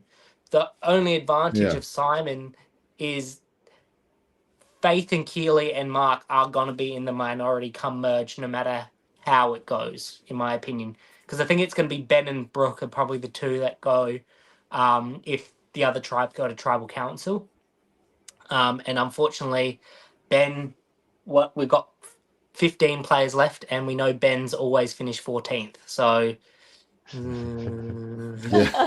yeah. But Michelle, so just going back on the Faith thing, it had nothing to do with Simon not having it's because you want as many options as possible. So Faith would have been safe. Rich would have been safe. If Tez has an idol, that means you can only vote for Caleb, Keely, or Mark. Obviously, they would have wanted Caleb or Sally. Oh yeah, I forgot Sally's there. How can you forget about Sally? She is the kingpin. Such an under the radar game that I forget she's at a tribal council. But Simon's the whole tribe. Simon's tribe is thinking that Rich is on the bottom. The whole tribe is. So they don't know that Faith is being truthful or lying or whatever. Like I personally would have done like Simon did and give Rich whatever I Simon have. did the right thing, but from Faith's point of view, you don't want Rich having individual immunity. Yeah. Well, that I like Rich to stay. I don't mind if Faith goes. So there you go. I think it's put a target on Faith. But again, sure. it's how she was talking to Tez. I think she talks to people like she talks to her children. Yeah. Like also, don't spill the water. I know. Don't give him individual immunity. I'm with you. I would have liked to have a 16-person voting. No fire. I just want 16 people to arrive at tribal council. They have to vote for one person, and they can't get off their chairs, their stools, their little benches, their little bits of brick. They cannot move. See, what I think would have been great, right, is so I guess also to set the stage, right, there's also a potential blindside happening on the Green Tribe this vote as well, right? We've got Simon and Jackson. They form the Beauty and the Beasts alliance, right? Where it's them with Brooke and Ben and also with Loz as well. So it's kind of like 5 and 4 with Usher, Lottie, Cam, and Blanche on one side, Simon, Jackson, Brooke, Ben, and Loz on the other. And it looks like maybe Usher can go here and stuff, but it seems like they're completely unaware of this blindside potentially happening. So I think if a 16-person vote happened, it would have exposed so many cracks, so many alliances, so many cross-tribal alliances and stuff as well, that would have been for kicking the ass. I mean, like, so many players are playing the game hard, but that would have been the real kick in the ass for more players to start playing. Like, can you imagine if Mark or Keely goes because Tez is the swing vote and he votes out one of them and he goes back to camp and it's everyone against, like, Tez, you know? It's like, that would have been phenomenal. I think I just did the quick numbers. I think they would have only, if Simon had switched to the Mark side, I think they only have about 5 or 6 numbers. And I think in fairness, Arsha goes if it's a 16-person voting block. Oh, God, no. She can't go either. So I love Arsha and I love Sally, right? They have to be the final 2 this season. Sorry, SurvivorMemes. Continue. I just had a memory of I started this job as a graduate program and there were 16 of us, and at that point, like, I was like there were a few people who liked Survivor, and like I thought, like, oh yeah, great idea, like week 2 in this grad program, let's make our own like mock tribal sort of thing. And this is again like week 2, like you're barely like people, and then who do you vote for, and why? Like we weren't playing a proper game of Survivor. It was just like a mean thing to do. And then of the 16 votes, one of the girls got, I think, 13, And it was just like I was reading the votes and I just felt like terrible, like just reading this vote and like out of 16 people to be targeted for no reason at your workplace that you've just started, like that was terrible. Yeah. If it makes you feel better, Brendan, one time I had a Survivor party. I think I was like 21. There was a fair bit of drinking. I had individual immunity and I still got voted out. How? Well, because even though I had individual immunity, everyone still wrote my name down. But you can't get voted out. Are they stupid? Well, We were Michelle, intoxicated, Yeah. but yes, Yeah. it was one of those things. And Yeah. I wouldn't say I spat the dummy, but I said, stuff it. I'm Not anymore. So not at a workplace, but my own friends voted me out while I had immunity. Yeah, well, just really quick, we I do just want to give a special shout out to Dolores. Dolores, it's been so long, Dolores. I've missed you, but hi all. Sorry popping in late, but my opinion in this episode, I found it quite messy. And yes, Michelle, I was like, what the fudge? She was obsessive and super sus with Faith, but yeah, could be I agree. just wanted to mention something after the Lindell vote, and they all went back to camp, and they're in the dark, trying to work out what the hell happened. And Tez says, he's trying to not talk, but they keep targeting him, saying, "Who did you want to vote for? What were you thinking? Blah blah blah." And then he goes and winks at the screen. And I love it. The office thing where they look at the camera. Yeah. Yeah. I mean, like I still recall one moment in Blood vs. Water, your favorite season of all time, Useless, where they're like talking and the camera pans to Mel and she looks at the camera and it's like, oh, here we go. Is this finally a Mel confessional? And then it cuts to the other tribe. Like completely did Mel so dirty, not giving her any confessionals. It's like, oh, here we go. He's maybe one, but nah. No, The we're not going funniest to give thing Mel any about confessionals. the funniest thing about that edit isn't Michelle like a physiotherapist and she was helping Alex with his back the whole time? And then they'd cut to someone like Chrissy and Chrissy would be like, I want to know what's going on. I was like, you literally are a professional that could explain the situation. And you said, Chrissy going, oh, I think he's got a sore back. Yeah, but obviously we lose Tiz here at this tribal, and I mean it's quite hard to make a judgment, I would say, about Tiz, because I don't know, you Michelle, you Useless, if you guys have interacted with Tiz a lot, but I've been chatting with Tiz. Isn't in the comments, and we can really let it rip. Wait, sorry, what's that? I said, let's pretend Tez is not in the comments, and let's pretend this isn't being recorded, and let's just really go into it. Okay, he played so shit. My gosh, I just hated Tez this season. He calls himself a super fan, and all he does is that he wants to make moves, but then he goes and tells that person, "Hey, Faith, I just want to let you know that I might have said your name, but I didn't say your name." And Faith's like, "Can you stop saying my name?" It's like, yeah, but I wasn't really saying it. No. Like, look, he made me cry. He made my baby cry. I'm pretty certain his edit started the war in the Middle East. It's just... oh my gosh.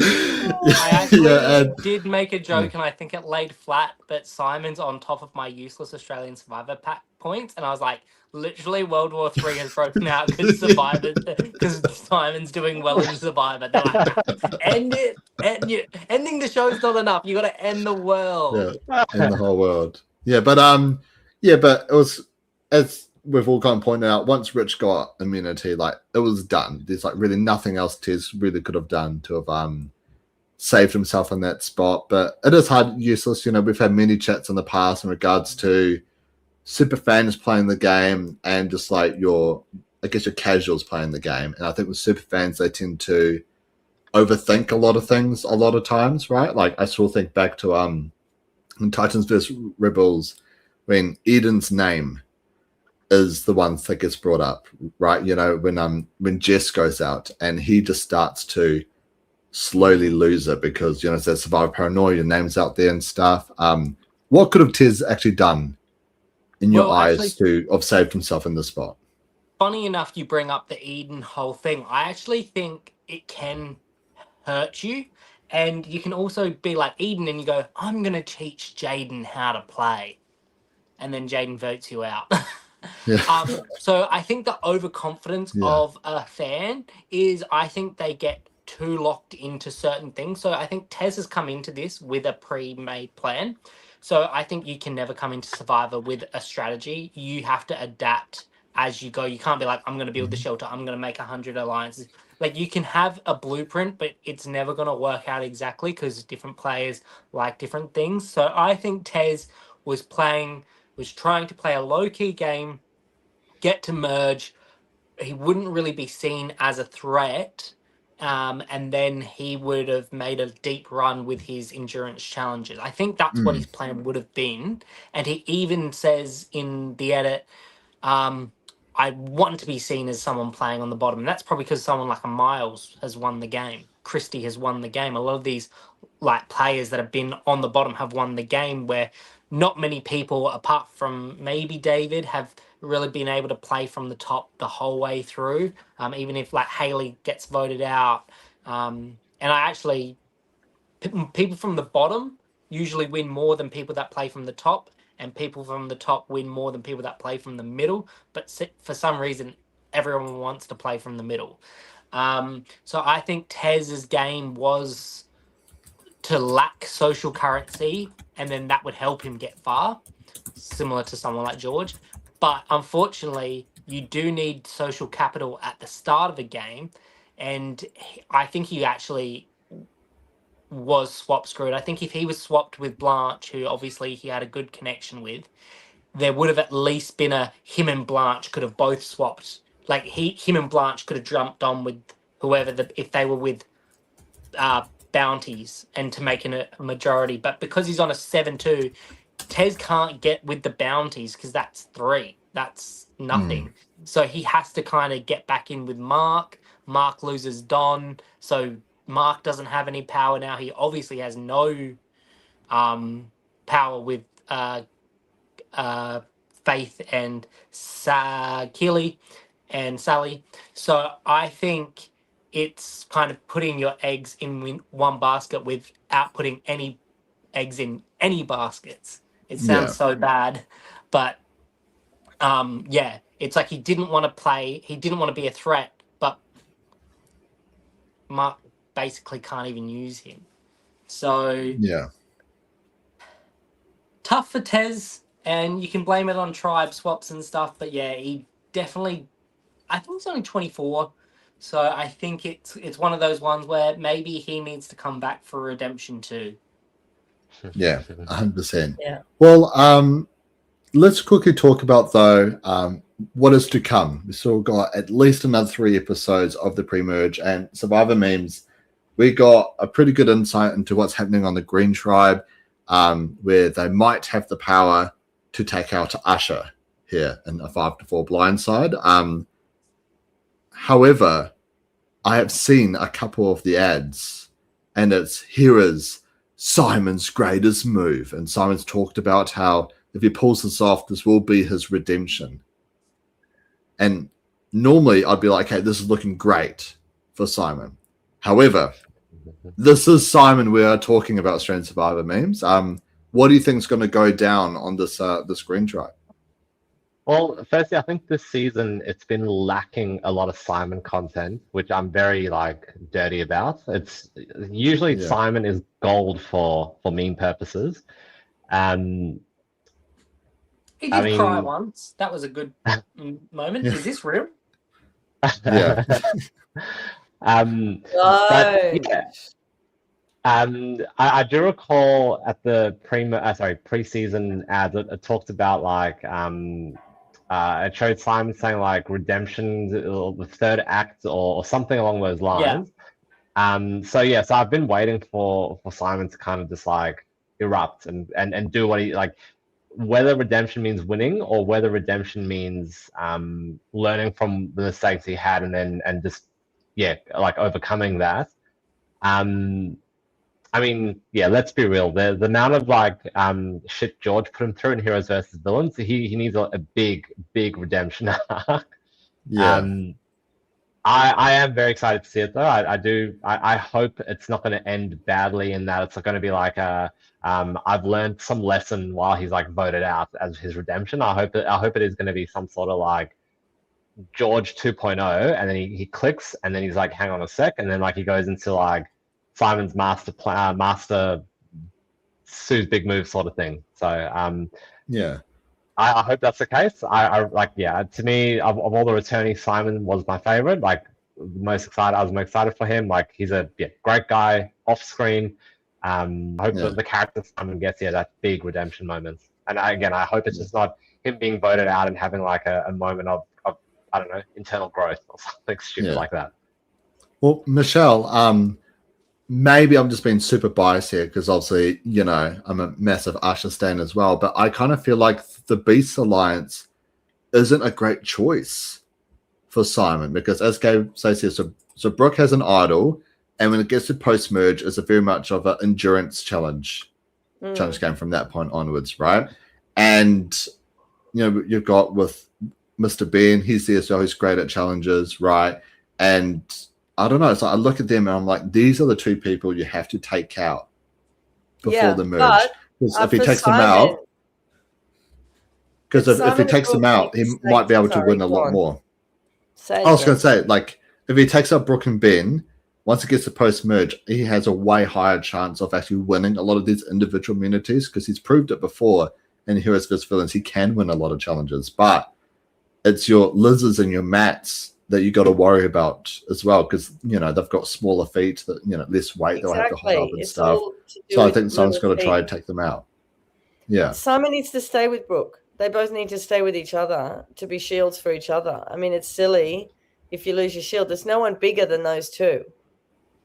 If you're a returning player, you need to stay with the other returning player until you think you can get enough votes against them. At the moment, I don't think there's enough to get enough votes against the other one.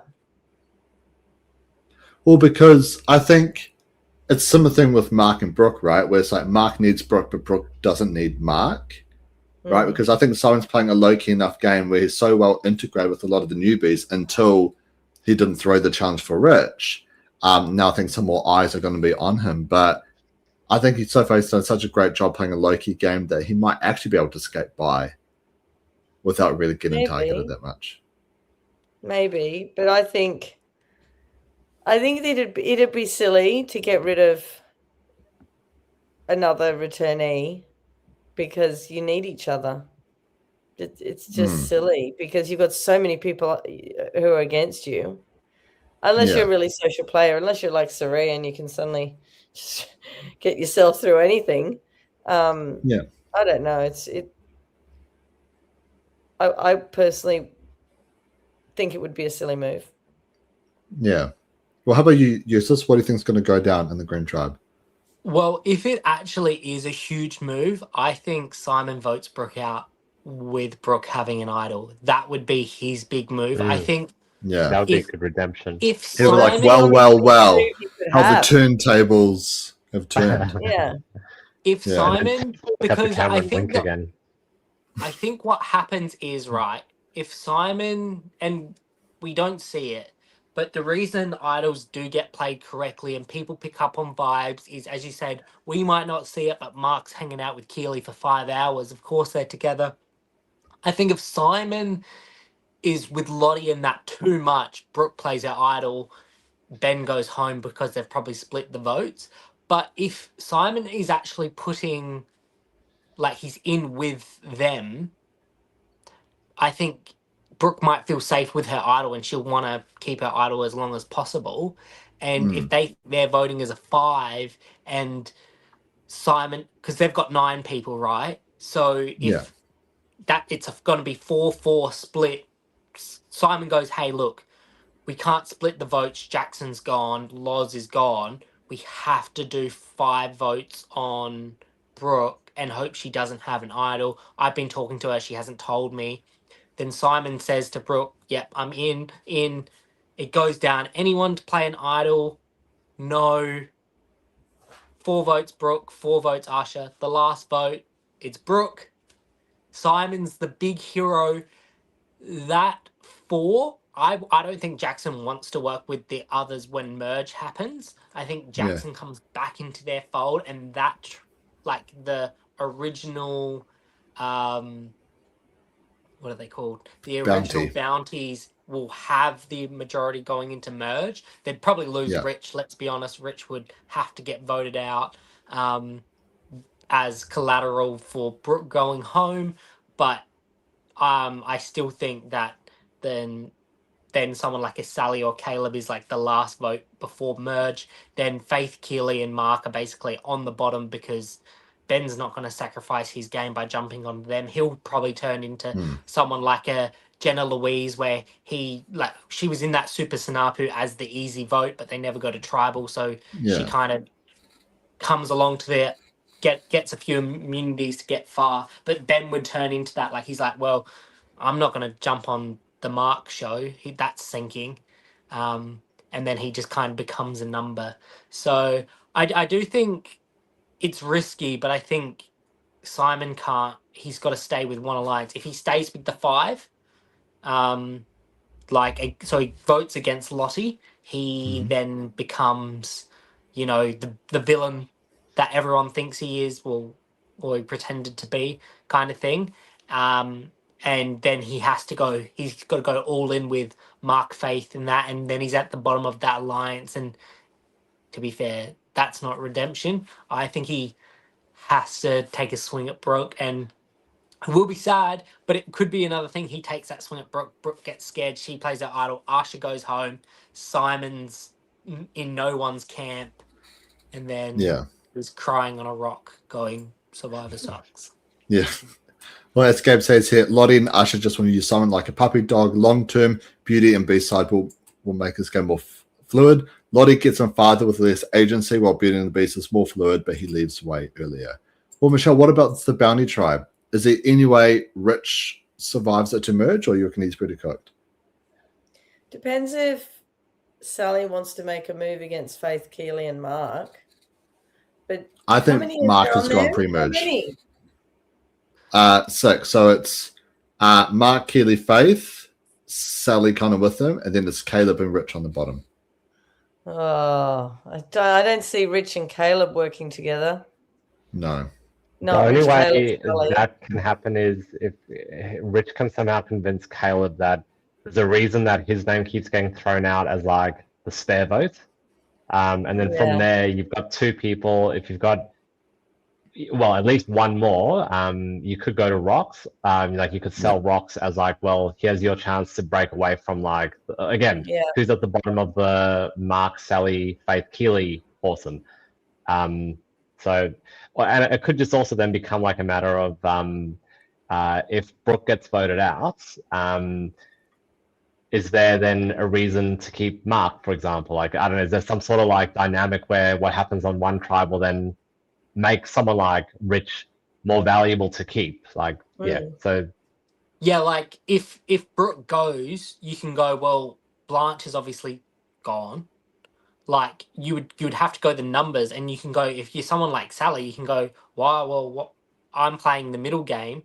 Like, because remember, Sally voted wrong on that first vote. She didn't know what was going on, and she was actually, someone voted for her because they were told to. So Sally could even be like, well, they don't know that I've been voting with these guys, so I'll switch. And if I'm with Rich, so if it's Rich, Sally, Caleb, like as like an underdog kind of alliance. And the other way is you can always, so if it's a 6-6, you do the 2-2 as a split. So even if there's 2 votes, so you only need the third vote to actually get the majority. 3-2-1. Yeah. So it could just be Sally, Caleb, and Rich as a vote. Yeah. If Mark, Faith, Keely, and Sally are splitting the votes between Rich and Caleb. And then they're thinking, well, they're going to vote for each other as well. So, yeah, there is a possibility, but I do think Mark goes pre-merge though. Well, we can only hope. Yeah, we can only hope. But just before we do wrap things up, though, Survivor Memes, you wanted to bring up something really quick about the ratings for the show. Yeah, so and Yusu's gone. Bye, Yusus. Battery probably died. He was literally saying that how like he's got his phone charging or something. So yeah. Oh god. Yeah. So funny. And I'm going to start heading off soon. I don't know if you can see the baby's feet kicking up from the pram and the wife there. Yeah. So it started with a chat with David Foster when I sent him the maths post that Survive AU did, and like now they've done like an Australian Idol. I'm like, if you're going to post about your competition, like smear them or like throw some shade at them, like make fun of them. Like I don't understand what they're doing there. But anyways, I messaged him that, and from there it became a conversation about ratings. And he said the first week was down between each episode was down between like 15 to 20%. And then I've just looked up an updated ratings for week 2. So episodes 4, 5, and 6 are continuing that pattern. Like they're getting also like 20% less compared to Brains versus Brawn. I'm back. So non-elimination episode. Basically, what you missed was I was looking up the ratings and comparing this season to Brains versus Brawn 2 from episodes 1 to 6. It's about 15 to 20% down each episode is. Episode 1 of the season is 20% down compared to episode 1 of Brains versus Brawn 2.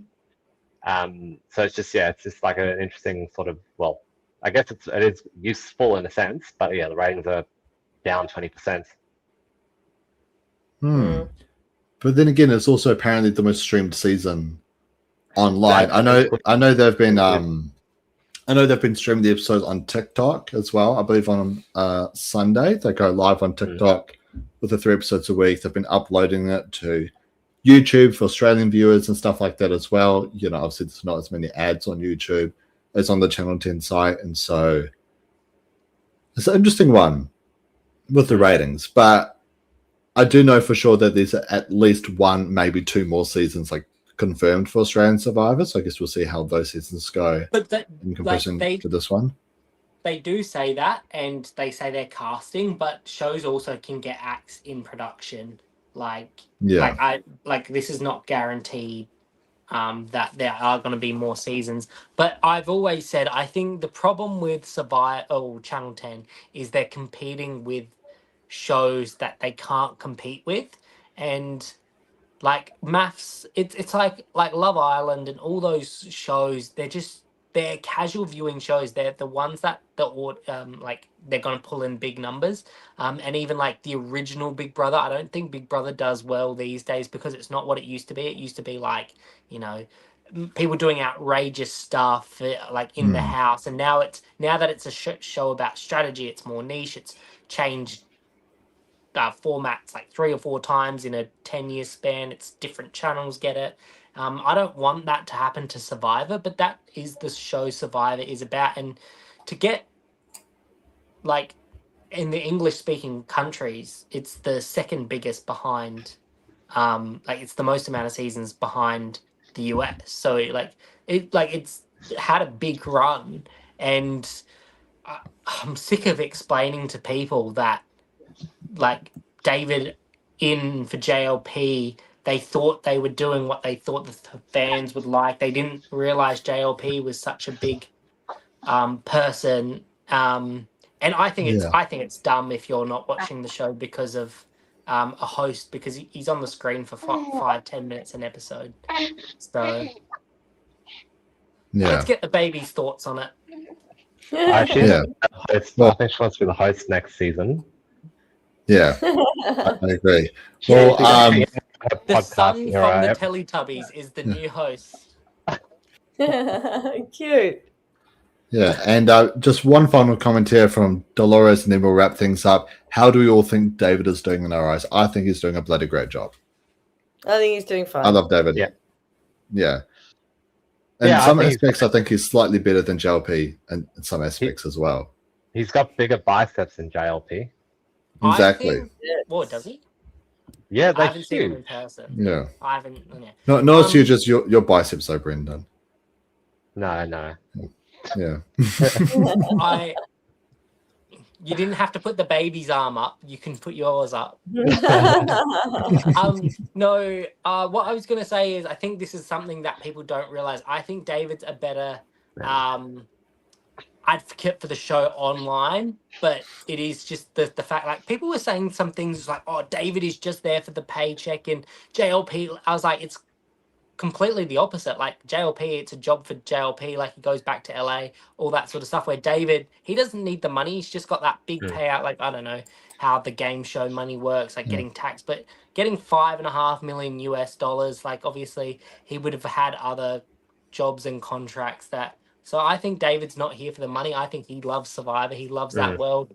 I've seen him get some shout outs by the host of Deal or No Deal Island, Joe. So and like Parvati and Boston Rob and stuff as well. And like, I think that's actually what they were going for, is they know the Australian market is capped. As I said, they usually get 500,000 viewers. They're getting 400,000 viewers at the moment. So if they can get in the US, US has 10 times the population of Australia, maybe even more. I haven't been in school in a while. But yeah, like the US would probably have 300, 400 million people compared to Australia, who has maybe 30 million. So if your target audience is the US, of course you'd want to target the US audience. I found out at the watch party that when he went around Australia and hit all the buffs, he did that all off his own bat. That was his idea. It was nothing to do with Channel 10. He was doing that as his own promo for the show. And so he went around to those 4 cities and hit the buffs and got the other survivors to do it with him. So he was really, into promoting the show, and even, coming to my watch party, Zach's watch party that JLP's never been to. JLP is very nice to talk to, but David actually. And I have nothing against JLP.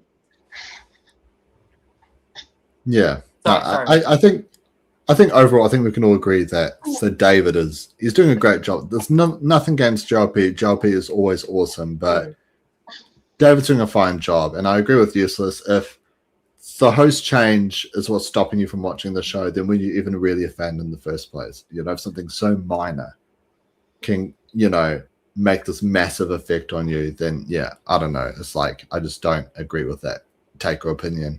Or at least, like, what is it? I recall someone was like, oh, in the opening challenge, he seems so scripted. It's like, hosts read off a script. Like, you're told what to say. About JLP as well at the start. They're like, oh, it's got an earpiece. Like, they have to have cues like this. Yeah, exactly. But anyways, that does kind of bring us to the end of the podcast. 2 hours in. Who would have thought, Michelle? Well, it wasn't 3 hours, so smaller than the Survivor 50 premiere episode, so we've done pretty well. Exactly. But speaking of ratings, though, Australian Survivor Memes, where can people find you? At Australian Survivor Memes on Instagram and Facebook. Please, I'm not getting good engagement this season. Please come follow me. Everyone, please follow and actually engage with Australian Survivor Memes. I hate to brag, but some of my memes have actually been competing with your memes this season, Brendan. You've been getting good feedback. I've been getting crickets, so maybe you should. I will brag about this. I got a message from Simon last week, guys. He said that he's been loving my memes this season. It doesn't say that about mine. Oh. He hasn't said that about Brendan. He hasn't said that about Useless. But he said that about me. So Brendan's a bit preoccupied. He has not created the amount of output he normally creates. And it's just a bunch of excuses. A bunch of excuses, if you ask me.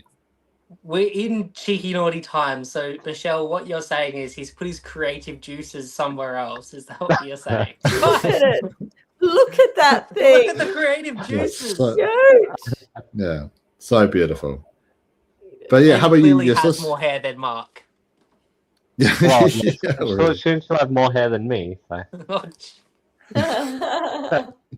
Well, how about you, Useless? Where can people find your page?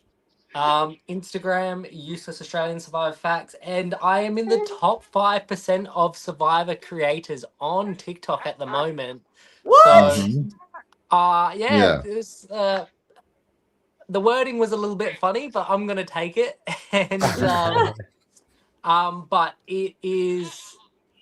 I don't know what the word is. It's I'm putting in more effort into my deep dives and that. So, and I post on both Instagram and TikTok, but my TikTok has 500 followers, but my videos get 16,000, 17,000 views, whereas my Instagram, which has 3,000 followers, will get maybe 10, 20 likes. So I think TikTok is just the way to get your stuff out there, memes. I'm sorry. Yeah. The photo platform's not working at the moment. But yeah, I still get some posts that go off. I love it when players hit milestones because everyone loves my Brooke has played 100 days, even though they said it on the show before I could post it.